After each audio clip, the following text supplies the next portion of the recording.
મિર્ચી morning. તને 50 વખત ના પાડી પણ તું નહીં સુધરે ને. આ વાક્યમાં કેટલું છુપાયેલું છે. તને 50 વખત ના પાડી પણ તું નહીં જ સુધરે. કહેનારને એમ છે કે એ જે કહે છે તે જ સાચું છે, યોગ્ય છે. કહેનારને એમ છે કે સામેવાળો ખોટું જ કરે છે. કહેનારની ફરિયાદ છે કે મારા 50 વખત નકાર છતાં મારી ઉપરવટ જાય છે તું મારી. કહેનારને એમ પણ લાગે છે કે બીજાએ કેવી રીતે વર્તન કરવું એ નક્કી કરવાનો અધિકાર કહેનારને જ છે. સાંભળનારે સુધરવું જ જોઈએ, ના કેમ સુધરે એવો ઓપિનિયન છે. કહેનારને એમ લાગે છે કે પોતે સાંભળનાર કરતા વધુ સમજદાર છે, ડાયા છે અને પ્રેક્ટિકલ પણ છે.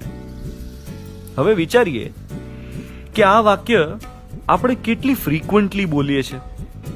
કોઈ મમ્મી આ વાક્ય પોતાના દીકરાને બોલતી હશે જ્યારે દીકરો સાયકલ ચલાવતા પડીને ઘરે આવ્યો હશે ને વાગ્યું હશે. તને 50 વખત ના પાડી તું નહીં સુધરે ને. કોઈ પપ્પા દીકરીને એક્ઝામમાં ઓછા માર્ક્સ લાવવા બાબતે આ વાક્ય દીકરીને ઉદ્દેશીને બોલ્યા હશે. કોઈ હસબન્ડે વાઈફને કહ્યું હશે જ્યારે વાઈફે ડાન્સ ક્લાસ જોઈન કરવાની ઈચ્છા વ્યક્ત કરી હશે.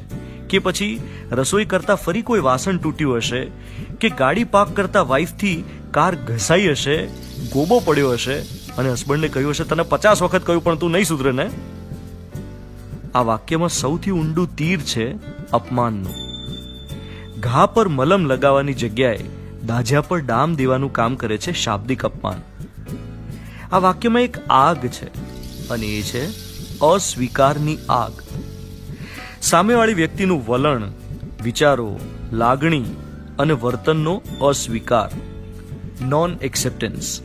કોઈ પણ જાતનો અણગમો જન્મે છે અસ્વીકારમાંથી. આપણે એક્સેપ્ટ નથી કરી શકતા સામેવાળી વ્યક્તિને, એ જેવા છે તેવા સ્વીકારી નથી શકતા. કેમ?